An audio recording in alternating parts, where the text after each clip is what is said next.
کا انتخاب ہوا۔ عبید اللہ ابن زیاد کون؟ یہ جو زیاد ہے نا، زیاد، میں ایک چھوٹا سا طالب علم ہوں، لیکن مجھے ایک عجیب سا، آپ اس کو کیا کہیں گے اپنے مالیگاؤں کی زبان میں، کہ مجھے بھوت سوار رہتا ہے کتابیں کھنگالنے کا۔ سرکار کی نالین کا صدقہ تحدیث نعمت کے لیے کہتا ہوں کہ اس لیے میرے کمرے میں آپ کو کوئی برتن وغیرہ نہیں ملے گا، میرے کمرے میں صرف کتابیں ہی رکھیے، جو آتے ہیں وہ لوگ جانتے ہیں، پورا کمرہ کتابوں سے بھرا ہوا ہے۔ اور اس کے بعد میرے موبائل میں، میرے لیپ ٹاپ میں، آئی پیڈ میں ہزاروں کتابیں۔ میری طبیعت یہ ہے کہ میں کوشش کرتا ہوں کہ سب سے بہترین دوست کتاب ہے، بہترین دوست، نہ یہ غیبت کرتی ہے، نہ چگلی کرتی ہے، نہ پھنساتی ہے، اس لیے اکثر یہی ساتھ رہتی ہے۔ تو کچھ اللہ کی توفیق سے پڑھنے کی کوشش کی، جتنی تاریخ کی کتابیں ہم نے اٹھائی، مجھے زیاد کے باپ کا نام کہیں نہیں ملا، کہیں زیاد کے باپ کا نام نہیں ملا۔ یہ علماء جانتے ہیں، بعض جو مورخین ہیں بہت بیچارے باادب لوگ ہیں اور بڑے شرمیلے قسم کے، تو انہوں نے زیاد کے باپ کا نام یہ لکھا زیاد ابن ابی، زیاد ابن ابی، یعنی زیاد اپنے باپ کا بیٹا، یعنی ان کو بھی نام نہیں ملا تو انہوں نے کہا کہ ابو کا بیٹا، ابو بھی کوئی نام۔ تو یہ جو زیاد تھا، ایک صاحب نے زیاد کی ماں سے زنا کیا، یہ بالکل ایسی روایت ہے، میرے پاس ثبوت ہے الحمدللہ۔ زیاد کی ماں سے ایک صاحب نے زنا کیا، اس سے زیاد پیدا ہوا، اور اسی زانی بچے سے ابن زیاد، عبید اللہ ابن زیاد پیدا ہوا۔ تو اس لیے سرجون نے کہا آل نبی پہ کوئی شدت کر سکتا ہے تو وہ زانی کی اولاد ہی کر سکتا ہے، اس لیے اسی کا انتخاب کیا جائے۔ حالانکہ ابن زیاد سے یزید ناراض تھا، ٹھنا ٹھنی چل رہی تھی، اور اس کو بصرہ کی گورنری سے بھی معزول کرنا چاہتا تھا، لیکن جب آل نبی کی دشمنی کی بات آتی ہے تو یزیدیوں کا طریقہ یہ ہوتا ہے کہ کتنے بھی جھگڑے ہوں گے، سارے جھگڑے چھوڑ کر آل نبی کے خلاف متحد ہو جاتے ہیں۔ آل نبی کے خلاف یزیدی اپنے آپس کے جھگڑے بلا دیتے ہیں اور متحد ہو جاتے ہیں، یہ پرانی عادت ہے ان کی۔ تو جب دیکھ لو آپس میں منتشر بھی ہوتے ہیں، لیکن پھر آل نبی کے مقابلے میں متحد بھی ہوتے ہیں، لیکن ان کا کچھ کیا بگڑتا ہے، اس لیے کہ اللہ تبارک و تعالیٰ کے نور کو پھونکوں سے بجھایا نہیں جا سکتا۔ اور امام کہتے تیری نسل پاک میں ہے بچہ بچہ نور کا، تو ہے عین نور، تیرا سب گھرانہ نور کا۔ کہا کہ اب اس کا پرموشن کیا جائے، جس کو معزول کیا جا رہا تھا اس کو بڑھایا جائے، کیونکہ آل نبی کا مقابلہ جو کرنا ہے تو اس کو کہتے تیرے بھائی کو بصرہ کا گورنر بنا اور تو کوفہ جا۔ المختصر یہ کہ وہ حجازی لباس پہن کر وہ مکار ابن مکار آیا اور کوفے میں داخل ہوا۔ جب وہ کوفے میں آیا تو لوگ سمجھے کہ مولا حسین آ گئے، چادر ڈال رکھی تھی، مغرب اور عشاء کا درمیانی وقت تھا، مغرب اور عشاء کا درمیانی وقت تھا، اور اس نے چادر کو یوں ڈال رکھا تھا، ایسا، اس طرح سے، یعنی اس طرح سے چادر اوڑ کر کے دھوکہ ہی دیا جا سکتا ہے قوم کو۔ بے شک صحیح بات ہے، واہ واہ کیا بات ہے، واہ واہ سبحان اللہ، اللہم صلی علی سیدنا محمد بہت اچھا ہے۔ اس طرح اس نے چادر ڈالی، سبحان اللہ، اور چادر ڈال کر کے وہ مغرب اور عشاء کے درمیان سبحان اللہ، کوفے میں داخل ہوا۔ تو لوگ کہتے تھے مرحبا یا ابن رسول، مرحبا یا ابن رسول، مرحبا یا ابن رسول، اے رسول کے بیٹے خوشخبری، خوش آمدید، ویلکم۔ لوگ کہتے تھے، وہ سب کو گھورتے جاتا تھا کہ یہ کیا ہو رہا ہے، اور جس کو پتا چلا لوگ بھاگے بھاگے چلے آئے، حسین آ گئے، مولا حسین آ گئے، مولا حسین آ گئے۔ جب سب کو دیکھنے لگا تو جب ایسا لگا کہ بھیڑ بہت ہوگی، چلنا مشکل ہو گیا، تو کسی نے اعلان کیا یہ حسین نہیں ہے، یہ عبید اللہ ابن زیاد امیر آئے ہیں۔ تو لوگ افسوس ملتے ہوئے چلے گئے، اور 20-25 لوگ رہ گئے، اور وہ داخل ہو گیا گورنر ہاؤس میں۔ جب وہ گورنر ہاؤس میں داخل ہوا تو اس نے کہا نعمان بن بشیر تم ہٹ جاؤ، تمہیں یزید نے معزول کر دیا۔ اس کے بعد وہ دوسرے دن منبر پہ چڑھا اور کہا خبردار، جس نے بھی مسلم کو پناہ دے رکھی ہے وہ اپنے گھر سے مسلم کو نکال دے یا ہمارے حوالے کر دے بچوں سمیت، ورنہ اس کا انجام بہت برا ہوگا۔ اور جس نے بیعت کی ہے وہ کنارہ کش ہو جائے، ورنہ بہت سخت سے سخت سزا دی جائے گی۔ کوفی لا یوفی ڈر گئے، ڈرنے کے بعد دھیرے دھیرے چھٹنے لگے، ملنے جلنے سے پرہیز کرنے لگے۔ مختار کے گھر سے نکل کر حضرت امام مسلم حضرت ہانی کے گھر آ گئے۔ یہ ہانی صحابی رسول ہے، حضرت ہانی ان کے گھر آگے، بڑے نیک آدمی تھے۔ یہ آ گئے تو حضرت ہانی نے ان کو اپنے گھر میں پناہ دی، اور اس کے بعد حضرت مسلم ابن عقیل رضی اللہ تبارک و تعالی عنہ، اللہ اکبر، پھر یہ کیفیت ہوئی کہ حضرت مسلم کی تلاش ہوئی۔ اختصار کے ساتھ یہ کہ ایک جاسوس نے جاسوسی کر دی کہ حضرت امام مسلم حضرت ہانی کے گھر میں، حضرت ہانی کے گھر میں تھے اسی وقت۔ تو آپ نے اپنے بچوں کو، چونکہ پتہ چل گیا تھا کہ تلاش جاری ہے، محمد و ابراہیم کو قاضی شریح کے گھر پہنچا دیا تھا کہ قاضی شریح میرے بچوں کو آپ سنبھالیں اور تاکہ حضرت ہانی کے گھر میں محفوظ رہوں۔ حضرت ہانی کو بلایا ابن زیاد نے گورنر ہاؤس میں اور کہا، ہانی تجھے معلوم نہیں کہ میں نے کیا اعلان کیا ہے؟ حضرت ہانی نے کہا کہ کیا اعلان کیا تم نے؟ کہا کہ میں نے کہا جو مسلم کو پناہ دے گا ہم اسے سخت سزا دیں گے۔ تمہارے گھر میں مسلم ہے؟ حضرت ہانی نے کہا میرے گھر میں نہیں ہے، اس لیے کہ حضرت ہانی نے حضرت امام مسلم کو ایسی جگہ چھپایا تھا جس گھر میں وہ نہیں رہتے تھے، کہ میرے گھر میں نہیں ہے۔ اس کے بعد جو جاسوس تھا اس کو سامنے کیا تو حضرت ہانی سمجھ گئے کہ جاسوسی ہو گئی۔ پھر آپ نے فرمایا میں نے تو انہیں چھپا رکھا ہے، اگرچہ میرے گھر میں نہیں، لیکن اگر مسلم میرے پیر کے نیچے بھی چھپے ہوں تو بھی میں انہیں تیرے حوالے نہیں کروں گا، کیونکہ وہ حضور کی اولاد ہے، اہل بیت ہے، آل عقیل ہے۔ میں آل نبی کو تیرے حوالے کر دوں؟ میں نے حضور علیہ السلام کو دیکھا ہے، حضور کو اہل بیت کی فضیلتیں بیان کرتے ہوئے سنا ہے، میں ان کو تیرے حوالے نہیں کروں گا۔ تو اس نے ڈنڈا اٹھایا اور صحابی رسول حضرت ہانی کو اس نے مارنا شروع کیا۔ جب حضرت ہانی کو مارنا شروع کیا، یہ ہے ان لوگوں کا حال جو لوگ اس طرح کی پیدائش سے دنیا میں آتے ہیں۔ حضرت مارنا شروع کیا۔ ہانی کے اس بزرگ کے حوالے سے ایک افواہ گھوم گئی کہ حضرت ہانی کو شہید کر دیا، ابن زیاد نے شہید کر دیا، تو تقریباً 40,000 کا مجمع اکٹھا ہو گیا اور اس نے گورنر ہاؤس کو گھیر لیا۔ حضرت امام مسلم رضی اللہ تبارک و تعالی عنہ وہ بھی تلوار لے کر کے آگئے کہ جس نے، جو میرا میزبان ہے، جس نے مجھے چھپایا، احسان کیا، اسے قتل کر دیا گیا۔ لیکن کچھ لوگ جو تھے کوفہ کے سربراہ اور با اثر لوگ، ان لوگوں کو اس نے گورنر ہاؤس میں بلایا اور پورے مجمع کو بس ایک اشارے کی ضرورت تھی، لیکن حضرت مسلم ابن عقیل نے کہا صرف افواہ کی بنیاد پر گورنر ہاؤس پہ حملہ نہیں کیا جا سکتا، اس لیے کہ ہم آل نبی ہیں، حضور کی اولاد ہیں، ہم شریعت کا لحاظ نہ کریں گے تو کون کرے گا؟ ہم پہلے معلوم کریں گے، تحقیق کریں گے کہ حضرت ہانی واقعی شہید ہوئے۔ تو اوپر سے جو ہے وہ ان لوگوں نے، باثر لوگوں نے کھڑے ہو کر کے کہا لوگوں ہانی قتل نہیں کیے گئے موجود ہیں، لیکن یہ بات وہ گول کر دیے گئے کہ زخمی ہیں اور ان کو ڈنڈے سے مارا گیا ہے۔ تو جو لوگ آئے تھے وہ لوگ چھٹنا شروع ہو گئے، اتنے چھٹے کہ صرف 700 لوگ رہ گئے۔ اور جب 700 لوگ رہ گئے، مغرب کی نماز کا وقت آیا، حضرت امام مسلم کوفہ کی جامع مسجد میں نماز پڑھانے کے لیے جب گئے تو آپ نے تکبیر کہی تو پیچھے 700 لوگ تھے، لیکن جب مغرب کی نماز کا سلام پھیرا پیچھے کوئی بھی موجود نہ تھا۔ یہ حال ہوا حضرت مسلم ابن عقیل کا۔ حضرت مسلم ابن عقیل رونے لگے۔ کوفے والوں نے سابقہ روایت کے مطابق تو وہی کیا جو انہوں نے کرنا تھا، اور اس کے بعد آپ وہاں سے نکلے۔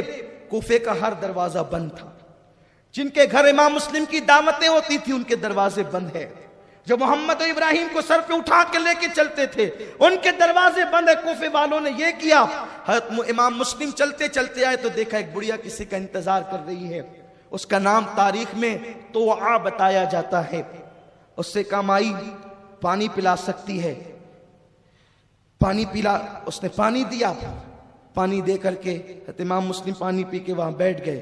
تو اس نے کہا اے اجنبی مسافر، جب تو یہاں بیٹھتا کہ میں پانی پی لیا چلا جا۔ کہا مائی میرا کوئی گھر نہیں، میں کوفہ میں مہمان بنا کر بلایا گیا تھا، کوفے والوں نے میرے ساتھ دھوکہ کیا۔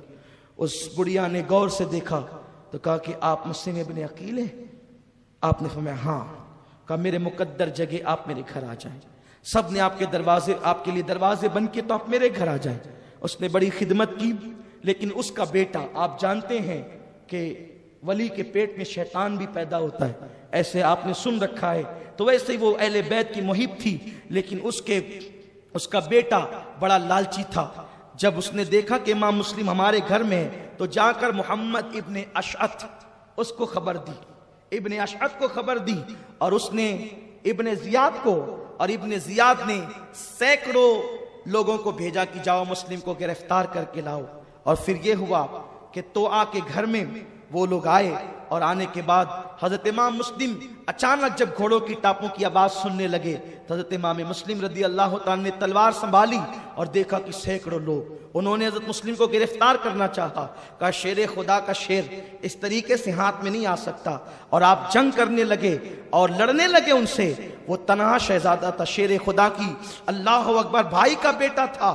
اللہ اللہ، جب لڑتے ہیں لڑتے لڑتے تھک گئے، زخمی ہو گئے، زخموں سے چور ہو گئے، تو ابن اشعث نے سوچا یہ نبی کی آل ہے، ان پر اس طرح قابو نہیں پایا جا سکتا، تو اس نے یہ کیا کہ میں آپ کو امان دیتا ہوں۔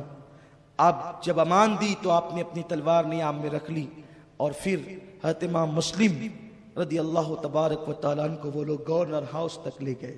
جب گورنر ہاؤس لے گئے تو آپ کے کمر میں جو تلوار لٹکی ہوئی تھی اس تلوار کو ان لوگوں نے خاموشی کے ساتھ نکال لیا۔ امام مسلم نے کہا انا للہ و انا الیہ راجعون، کوفے والو یہ تمہارا دوسرا دھوکہ ہے، تم نے مجھے امان دی اور اب تم نے میری تلوار نکال لی، اس کا مطلب تمہارا خیر کا ارادہ نہیں ہے۔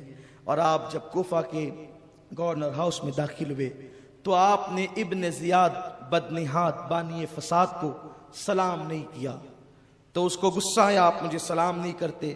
فرمایا کہ تو میرے قتل کا در پہ میں تجھے سلام کروں، آل نبی کے دشمن کو سلام کروں؟ ہمارے یہاں سلام کا ایک معیار ہے، ہمارے کو سلام نہیں کرتے، سلام ہم انہی کو کرتے ہیں جو نبی اور آل نبی کو سلام کرتا ہے۔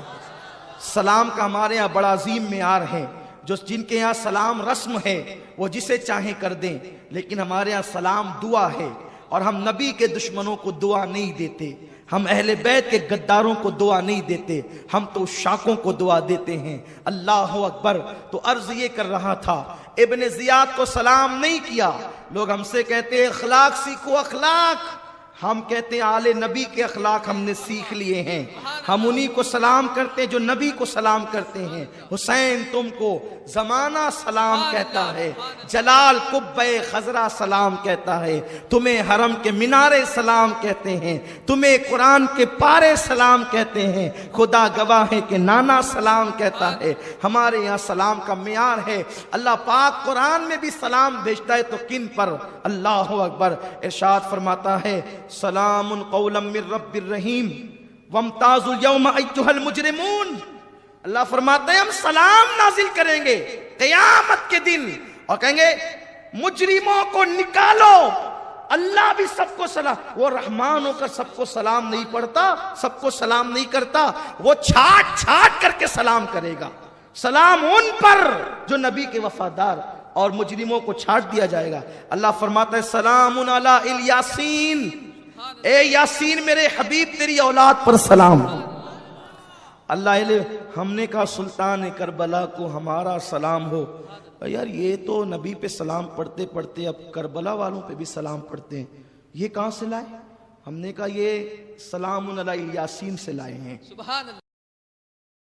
یاسین کون ہے؟ یہ الیاسین کو بزرگوں نے آل یاسین پڑھا ہے، اور یاسین کون ہے؟ یاسین محمد رسول اللہ کا نام ہے۔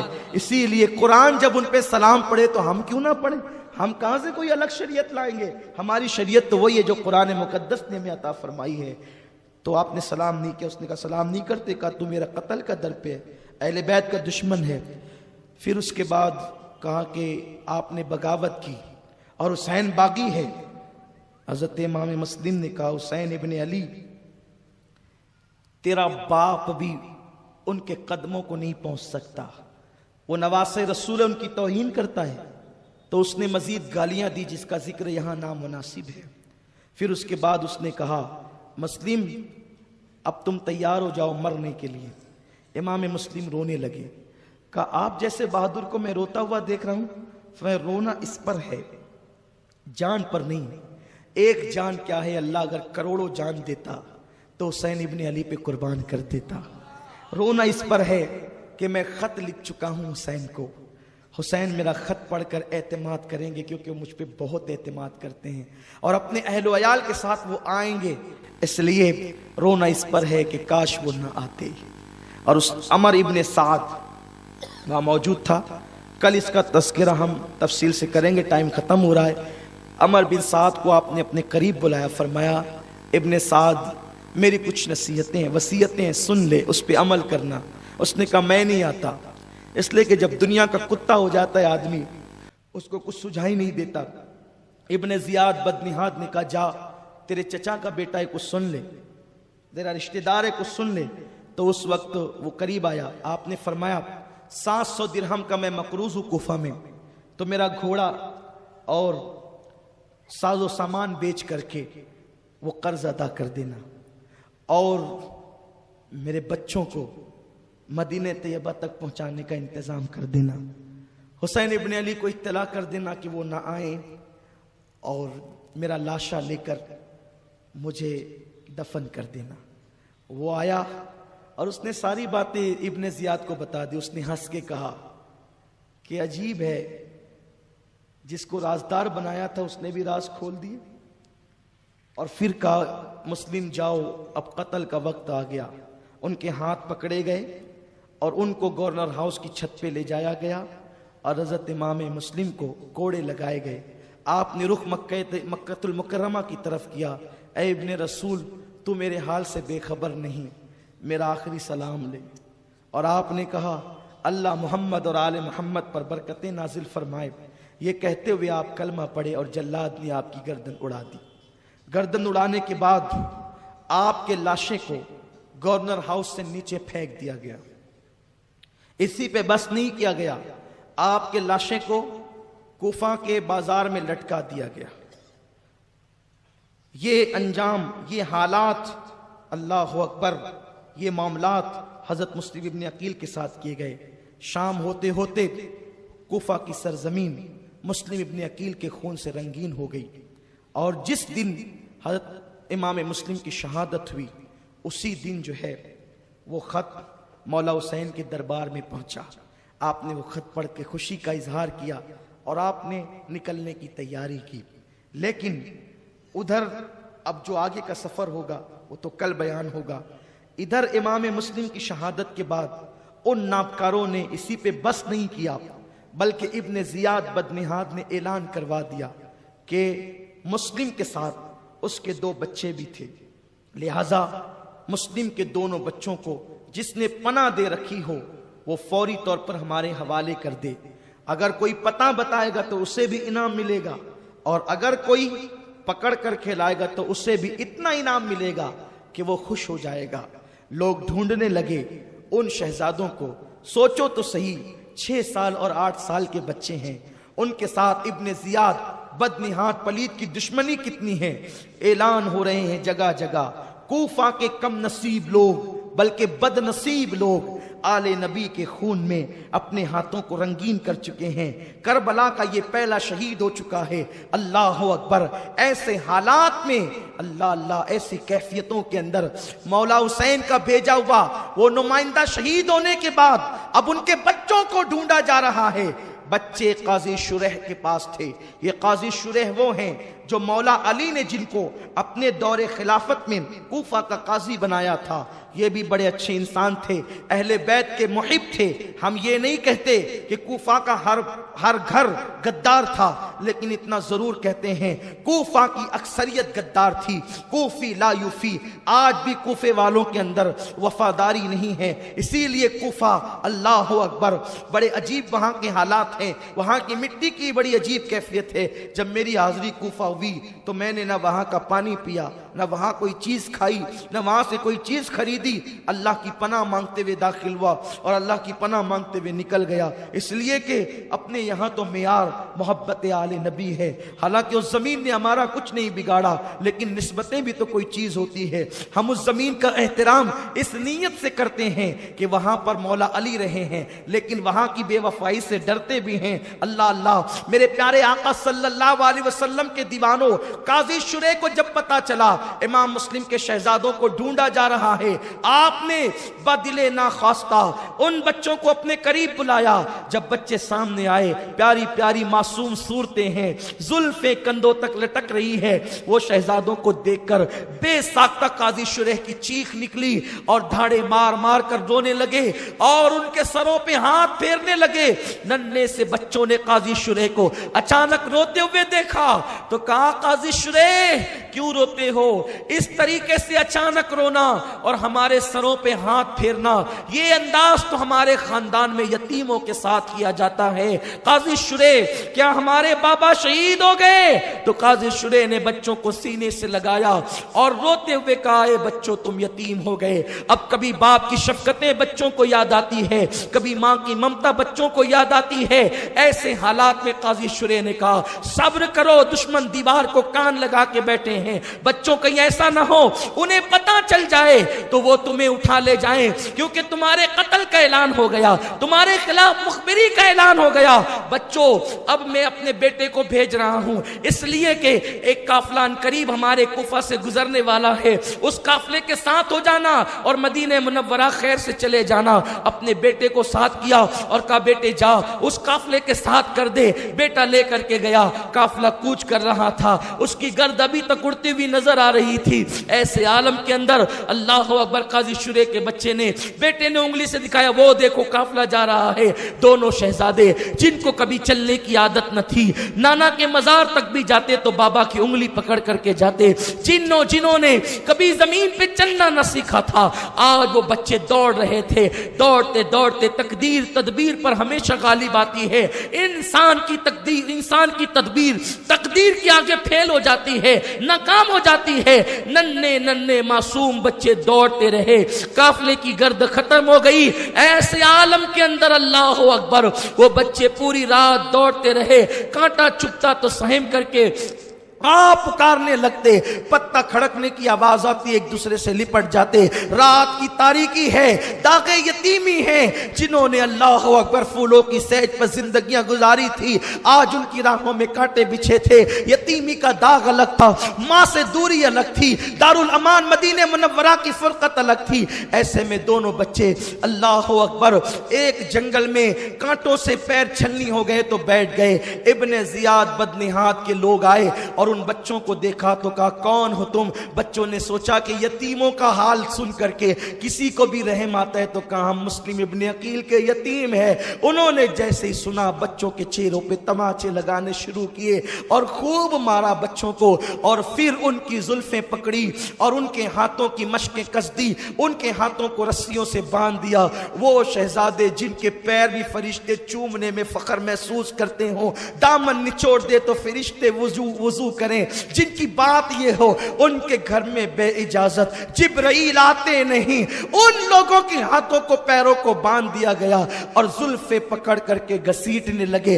ابن زیاد کے پاس پہنچایا. ابن زیاد نے کہا, جیل میں ڈال دو, یزید کو لکھ دیتا ہوں. اس مسلم کے بچے کرنا کیا ہے, قتل کرنا ہے یا زندہ آپ کے پاس بھیجنا ہے؟ اللہ اکبر. ان دونوں شہزادوں کے متعلق جب یہ بات یزید کو لکھ کر کے بھیجی گئی, مشکور نام کا داروغہ تھا, ابن زیاد کا محب اہل بیت تھا. دونوں شہزادوں کے پیروں سے کانٹے نکالے, ان کی خدمت کی, انہیں کھلایا اور رات کی آخری پہر میں کہا, بچوں میرا بھائی قادسیہ میں رہتا ہے اور یہ راستہ قادسیہ کا ہے, یہ انگوٹھی لے کر کے جاؤ, میرے بھائی کو بتانا, وہ تمہیں آسانی کے ساتھ مدینہ طیبہ پہنچا دے گا. اور جب آپ مدینے جانا تو نانا کو آپ کے میرا سلام کہنا, اور میں نے جو آپ کی خدمت کی ہے اس پر مجھے یہ صلہ دینا کہ قیامت میں نانا سے آپ کے کہنا کہ میری شفاعت کریں، اب جو میرا ہوگا دیکھا جائے گا، لیکن تم تو جاؤ۔ ادھر وہ روانہ ہوئے، ادھر مشکور نے جا کر کے ابن زیاد سے کہا کہ میں نے بچوں کو چھوڑ دیا، اس نے مشکور کو قتل کروا دیا، یہ ایک الگ عنوان ہے۔ اس کے بعد دونوں بچے چلے، رات بھر چلتے رہے، صبح کو وہیں آ کر کے پہنچے جہاں سے چلے تھے۔ دونوں بچے، صبح ہو رہی تھی، دریا کا کنارہ تھا، درخت پاس میں تھا، کل کا صدمہ دل پر تھا، کل کا خوف دل پر تھا، کوئی جگہ نہ ملتی تھی چھپنے کے لیے، درخت میں کھو بنی تھی، اسی میں دونوں شہزادے چھپ گئے۔ تھوڑی تھوڑی دیر پر سہم جاتے، ڈر جاتے، پریشان ہو جاتے۔ ایک کنیز دریا پہ پانی بھرنے کے لیے آئی تو اس نے کیا دیکھا؟ دو نورانی صورتیں نظر آتی ہے، پلٹ کر کے دیکھا تو بچے ڈر گئے، کل کا خوف تھا۔ اس نے کہا بچوں باہر آؤ، سانپ بچھوؤں کے بسیرے سے باہر نکلو، تمہاری جگہ وہ نہیں ہے۔ اس نے کہا کون ہو تم؟ بچوں نے ڈرے کہ آج بھی بتائیں گے تو پھنسیں گے، لیکن جن کے دل میں عشق رسول کا چراغ جلتا ہے وہ چہرے سے نبی کے خاندان کے لوگوں کو پہچان لیتے ہیں۔ ایمان کی ناک جن کی زندہ ہے انہیں خوشبو آتی ہے۔ انہوں نے کہا تم بتاؤ نہ بتاؤ، تمہارے چہرے کی چمک بتاتی ہے کہ تم نبی کے گھرانے کے ہو، تم آل نبی اولاد علی ہو، تم نبی کی اولاد ہو۔ تو اس وقت بچے لپٹ گئے۔ میں کہا میں تمہاری کنیز ہوں، میری مالکہ بھی تمہاری کنیز ہے، چلو بچوں میں لے کر کے چلتی ہوں۔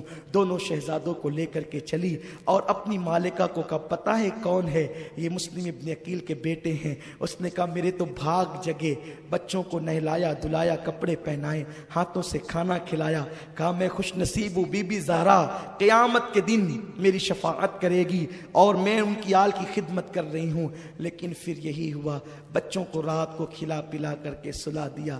اس کا شوہر حارث نام کا وہ بدبخت تاخیر سے گھر پہنچا تو پوچھا بیوی نے کیا ہوا؟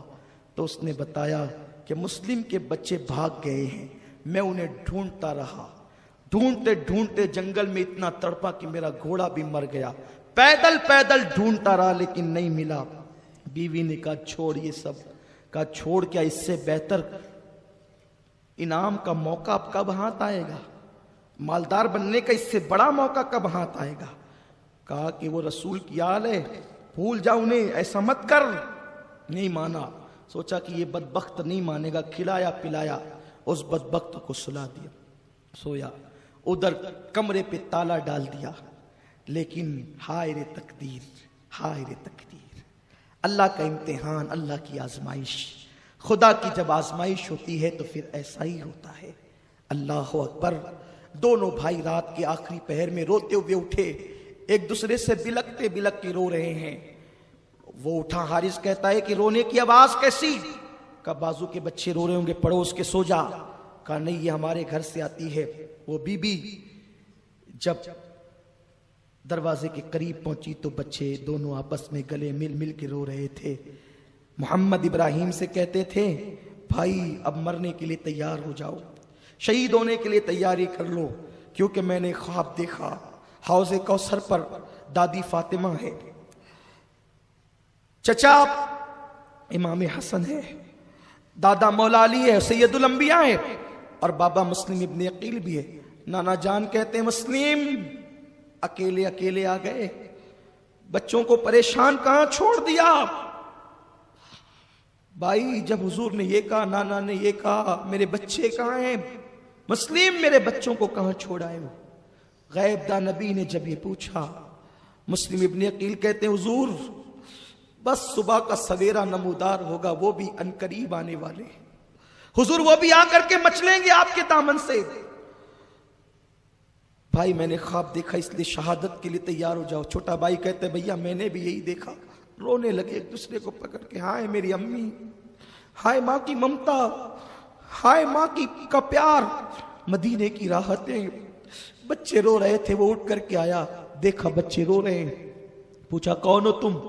انہوں نے سوچا کہ یہ تو اہل بیت کے محبوں کا گھر ہے، کہہ دیا مسلم ابن عقیل کے بچے۔ اتنا سننا تھا، اچھا میں تو ڈھونڈتے ڈھونڈتے تھک رہا ہوں، میرا گھوڑا مر رہا ہے اور تم لوگ میرے گھر میں آرام سے بیٹھے ہو، عیش کر رہے ہو۔ ان کے چہرے پہ تماچے لگائے۔ بیوی نے پکڑا، ایسا نہ کر، کل قیامت کے دن ان کے نانا کو کیا جواب دے گا؟ رسول اللہ کا کلمہ پڑھتا ہے، شرم کر شرم کر۔ اس نے کہا بیوی جوڑے اور گھوڑے ملیں گے، مال و دولت ملے گا، ان بچوں کے عوض میں دونوں کو باندھ دیا۔ صبح کا انتظار کرنے لگا، بیوی تڑپتی رہی، اس کو بھی مار کر بے ہوش کر دیا۔ پھر وہ صبح آئی، لرزتی ہوئی صبح، وہ صبح جو خون سے رنگین تھی۔ جب صبح کا وقت آیا وہ اٹھا، اس بدبخت نے کہا اگر میں ابن زیاد کے پاس لے جاؤں گا کوفہ والے انہیں چھین نہ لے۔ انہیں پکڑا اور زلفوں کے بل گھسیٹتے ہوئے فرات کے کنارے کی طرف لے گیا۔ بیوی تو بے ہوش پڑی ہوئی تھی۔ اس کے بعد جب یہ فرات کے کنارے پر پہنچا، بیوی کو ہوش آیا، دیکھا کہ بچے نہیں، نکلتی ہوئی دوڑتی ڈھونڈتی ڈھونڈتی پہنچی تو فرات کے کنارے پر دونوں شہزادے کھڑے تھے، دونوں کے ہاتھوں میں رسیاں تھیں، اور کہا بچوں اب مرنے کے لیے تیار ہو جاؤ۔ دونوں شہزادے کہتے ہیں ہم پہ رحم کرو، ہم پہ رحم کرو، ہم یتیم ہیں، ہمارے بچپنے پہ رحم کرو۔ لیکن ان ظالم کو رحم نہ آیا، اس نے تلوار جیسے اٹھائی، بیوی اس کا بیٹا اس کی کنیز آ پہنچی، بیوی بیچ میں آئی، اسے پھر مارا، زخمی کیا، بیٹا بیچ میں آیا، اس کے دو ٹکڑے کر دیے دنیا کی لالچ میں، اور جب مارنے کے لیے تیار ہوا کنیز کو بھی مار ڈالا، بیٹے کو بھی، بیوی کو زخمی کر دیا۔ جب مارنے کی بات آئی تو چھوٹا بھائی کہتا حارث اب اگر قتل ہی کرنا ہے تو پہلے مجھے قتل کر، میرے بھائی کو نہ کر، میں اپنے بھائی کا صدمہ نہ دیکھ سکوں گا۔ بڑا بھائی کہتا پہلے مجھے قتل کر، میں اپنے چھوٹے بھائی کا صدمہ نہ دیکھ سکوں گا۔ اور ظالم نے ہنستے ہوئے تیور چڑھائے۔ ہائے ہائے، تصور کریں، فاطمہ کی روح مچلنے لگی، فرش سے عرش تک، کبھی اوپر سے نیچے، نیچے سے اوپر۔ یا رسول اللہ اشارہ کرے میں عرش کو ہلا دوں۔ حضور نے کہا فاطمہ امتحان ہے، خبردار صبر کرے۔ مولا علی کے ہاتھ میں ذوالفقار حیدری ہے، روح علی تڑپ رہی ہے، حضور اشارہ کریں تو زمین میں زلزلے آ جائیں۔ لیکن اللہ کے حبیب فرماتے ہیں اللہ کی مرضی ہے، صبر کرو۔ جبریل دم بخود ہے، آسمان کی آنکھیں پھٹی کے پھٹی ہے، کیا ہونے جا رہا ہے؟ اللہ اکبر۔ چھوٹے چھوٹے بچوں کی تو قربانی، جانوروں کے چھوٹے بچوں کی قربانی بھی منع ہے۔ 6 سال اور 8 سال کے بچوں پہ تلوار اٹھتی ہے، بس امتحان ہے خدا کا۔ دونوں بھائی ایک دوسرے کے گلے ملتے ہیں، ایک وار میں دونوں شہزادے کی گردن اڑا دی جاتی ہے، بچوں کی سر خون میں تڑپنے لگتے ہیں۔ آسمان کی آنکھیں جھپک گئی، زمین پہ لرزہ طاری ہو گیا، اور اس کے بعد دونوں کے لاشوں کو دریائے فرات میں ڈال دیا گیا۔ خوشی سے حارث لے کر کے چلا، ابن زیاد آج میری منہ مانگی قیمت دے، تیرے دشمنوں کا سر لائے۔ اس نے کہا کیا لائے؟ کیا لائے ہو؟ رکھو تو صحیح۔ کہا مسلم کے بیٹوں کا سر۔ کہاں ملے تجھے؟ کہا کہ وہ تو میرے گھر آ گئے تھے۔ کہا میں نے یزید کو لکھا ہے کہ وہ میرے پاس قید ہیں، زندہ بھیجو یا قتل کر دو۔ اگر اس نے کہا زندہ بھیج تو میں کیا جواب دوں گا؟ تو نے مجھ سے پوچھا کیوں نہیں؟ میرے پاس لا کے دیتا، میں جو چاہتا کرتا۔ اس نے کہا کہ اگر میں لاتا تو لوگ مجھ سے چھین لیتے۔ تو کہا چھیننے کا خوف تھا تو مجھے اطلاع کرتا، میں فوج بھیجتا، اور فوج بھیج کر کے جو ہے بچوں کو منگا لیتا۔ کون مزاحمت کرتا؟ ظالم، اب میں یزید کو منہ کیا دکھاؤں گا؟ وہ تو میری خبر لے گا، اس لیے اب تیرا انجام یہ ہے کہ تجھے بھی قتل کیا جائے۔ دیکھا اہل بیت کی دشمنی کا انجام، نبی کے آل کے ساتھ غداری کا انجام۔ اس کو پکڑایا، ایک محب اہل بیت سے کہا لے جا، اسے بھی وہی قتل کر دے جا بچوں کو قتل کیا تھا۔ اور اس کے بعد جب لے کر کے وہ وہاں پہنچا ہے تو وہاں لاشیں پڑی ہوئی تھی، اور شہزادوں کی لاشیں تو دریائے فرات میں ڈوب چکی تھی۔ لیکن جیسے ہی وہ سر لائے گئے، سبحان اللہ، جیسے ہی وہ سر لائے گئے فرات کے کنارے اور حارث کو قتل کیا گیا، تو وہ سر جیسے ہی فرات کے کنارے لائے گئے، وہ لاشوں کی کرامت یوں ظاہر ہوئی کہ وہ لاشیں پھر اوپر کو تیرنے لگی، اور جب اوپر کو تیرنے لگی تو وہ لاشیں نکالی گئی اور پھر ان کو جو ہے وہ دفن کیا گیا۔ آج بھی محمد و ابراہیم کی قبر وہاں موجود ہے۔ فقیر کو شرف حاصل ہے اس بارگاہ کی حضوری کا۔ آج بھی وہاں پر ایسا لگتا ہے جیسے محمد و ابراہیم ابھی بھی گلے مل کر کے کوفہ والوں کی شکایت کر رہے ہیں۔ اللہ تعالیٰ ان کے مزارات پر رحمتوں کا نزول فرمائے۔